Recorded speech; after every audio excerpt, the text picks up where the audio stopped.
Hi and welcome to Healthy Life Hacks. I'm Jennifer Jefferies, the present-day wise woman, a realistic naturopath coming to you from the surfing beaches of Australia.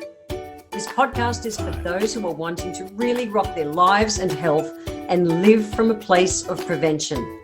Let's get into today's episode. Have you ever wondered what is the difference with all of the different sugars that are out there on the market? Well, tonight I'm going to jump in here and I'm going to teach you the bottom line of what all the different sugars are. You ready? Let's go. We're going to start with stevia. Now, stevia is one of the most common new healthy sugars that's around the place.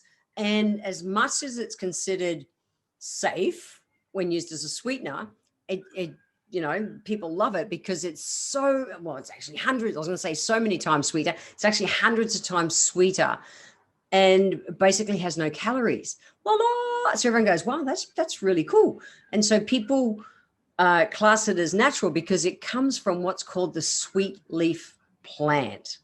Okay. Now, sweet leaf is part of the Asteraceae family, which is kind of like the daisy family. And I've grown it here on the Gold Coast. It grows easy. It's a really attractive tree, but it's known to be grown like most extensively through things like, your New Mexicos and the Arizonas, those hot, dry kind of places, Texas, Paraguay, Brazil. And they've been traditionally used there. The plant has been traditionally used there for so long as a natural sweetener. And it's about 300 times sweeter than sugar. And you go, yay, that's so good. That's a really good alternative. However, the problem is, and I saw this recently, which is all part of, this year, which is all part of why I'm talking about this on this podcast, is that I saw I like to just look in the supermarkets and see what's out there. And I saw the section on sweeteners and I saw stevia and I went, fantastic, sweet leaf. I was really excited. Picked up the container and was reading it, and it said it was from corn. And I went, corn? It's stevia. It's meant to be sweet leaf, the sweet leaf plant, extract it, blah, and now you've got stevia. That's it. That's what it's meant to be. However, no. They're cheating. Yeah, they are. They're cheating. What they're doing nowadays is, because of the laws, the way they're allowed to say stuff, read the packet, guys. Read the packet, because the majority of them out there are like 99.8%. I swear, 99.8%, the one I looked at, erythritol, which is a fermented sugar that's made from GMO corn, genetically modified corn. Not good. They put in a little pinch of stevioside. Can't even say it. It's that hard to do. It shouldn't be done like that. Stevioside powder, and they can call it stevia. Guys, not cool. The laws have not caught up with this kind of product yet.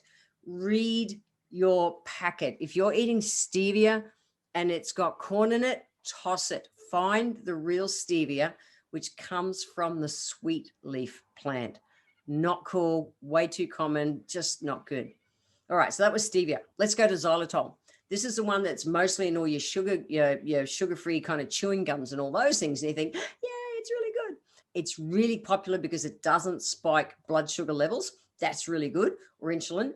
And they say that it starves that plaque-producing bacteria in your mouth, which is why they're using it in chewing gums, because they're saying you can chew and you're cleaning your teeth at the same time, because you're not getting all the bad bacteria stuff happening in your mouth. You're kind of starving those bad bacteria, which changes the pH and then, rots your teeth, blah, blah, blah.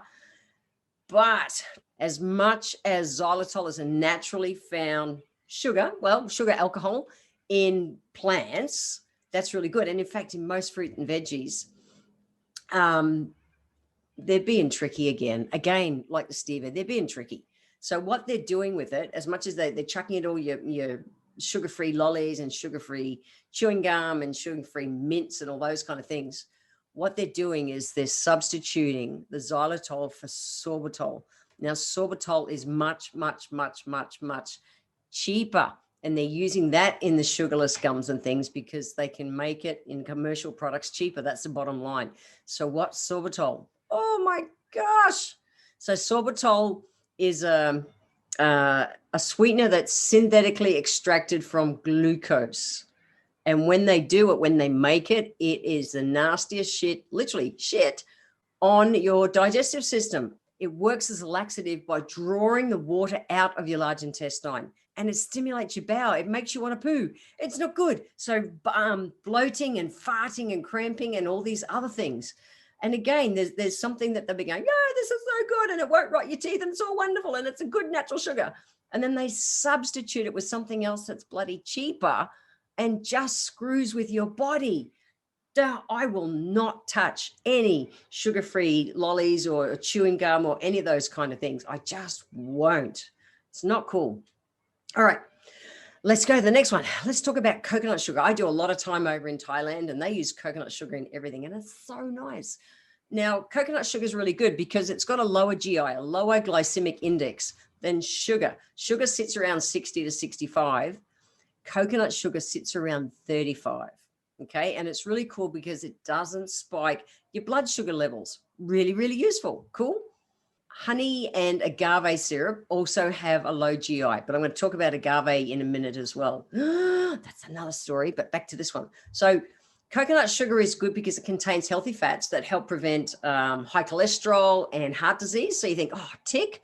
Big tick. It also contains inulin, which is a type of fiber, dietary fiber, that helps to prevent colon cancer and it's good for balancing blood sugars. And you go, yeah, really, really, really, really good. Cool. So it is. Coconut sugar is a good option, guys, and I'll use it in my cooking. There you go. The next one's maple syrup. So I love maple syrup. Oh my gosh, every time I go to Canada, I come home with maple syrup. Maple syrup is just so delicious. I love it very much. Now, maple syrup is a less bad or a good version of sugar like coconut sugar is. So the basic ingredient of maple syrup comes from the sap of the sugar maple tree. Pretty simple.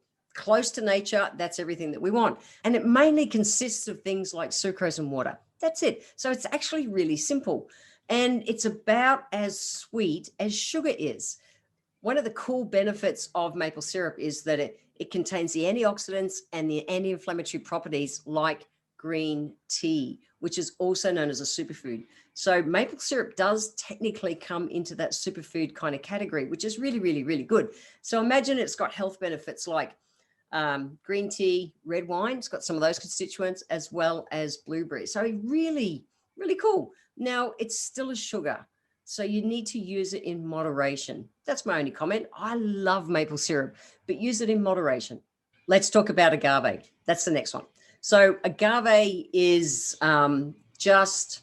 it's becoming more and more and more popular. And in fact, my local Mexican restaurant I love to go to, they make the most amazing jalapeno poppers. I love chilies. I've talked about them on so many podcasts, but they drizzle them in agave syrup. And the taste is mind-blowing, like mind-blowing. You put chili with that kind of syrup, mind-blowing. There's no words for it. It's like, oh my gosh.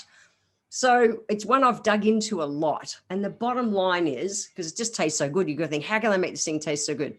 And is it good for you? And it's becoming more and more popular. It's that new kind of fad kind of sugar. The thing with agave syrup is that it's much higher in fructose than plain sugar. Now, fructose close to nature is actually okay. However, there's research that shows when it's in this kind of form that it can lead to increased belly fat and fatty liver. So, not so good. It contains about 60 calories per tablespoon compared to about 48 calories for regular sugar. But that's also because it's about 1.5 times sweeter than sugar. So you can actually use a lot less of it, which is good.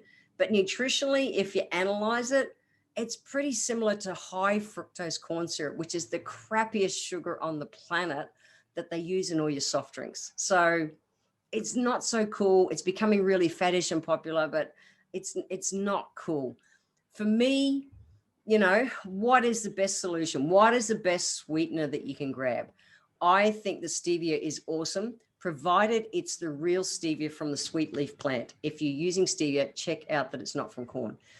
And then any other natural sugar that's close to nature, as close to nature as you can. So maple syrup, coconut sugar, molasses, honey, are much better than regular kind of sugar and better than some of those others. So like I've said on all the podcasts, as close to nature as possible is the key to go with everything that we consume. The majority of the time, the world won't end for a little bit of something. But if you're doing it consistently, it's not cool, especially like you're chewing gum every day and you're chewing the sugar-free gums, guys, that's not cool.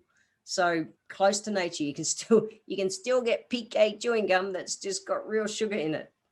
Seriously, I know what I'd be choosing, close to nature the majority of the time. Now, if you are someone who craves sweet, head back to episode 16 and have a listen in where I talk all about why you crave and how to get rid of sugar cravings. It's actually pretty boringly easy. Today, I want to leave you with 3 healthy life hacks. The first one is really important because stevia is so popular now. If you are using stevia, please check it's the real thing. That I like, please. And if it's got that it's a product of corn, have a look at the ingredients, really read the packaging, toss it. Go and get some real stevia. It's not worth compromising on that one. Healthy life hack number 2 is to go back to episode 16 and check out all the information on how to get rid of sugar cravings. And then healthy life hack number 3 is just close to nature, close to nature, close to nature, the majority of the time. Such an easy way to think of what foods to consume, close to nature, the majority of the time. Guys, if you would like to get a copy of the show notes, head over to www.healthylifehacks.com.au.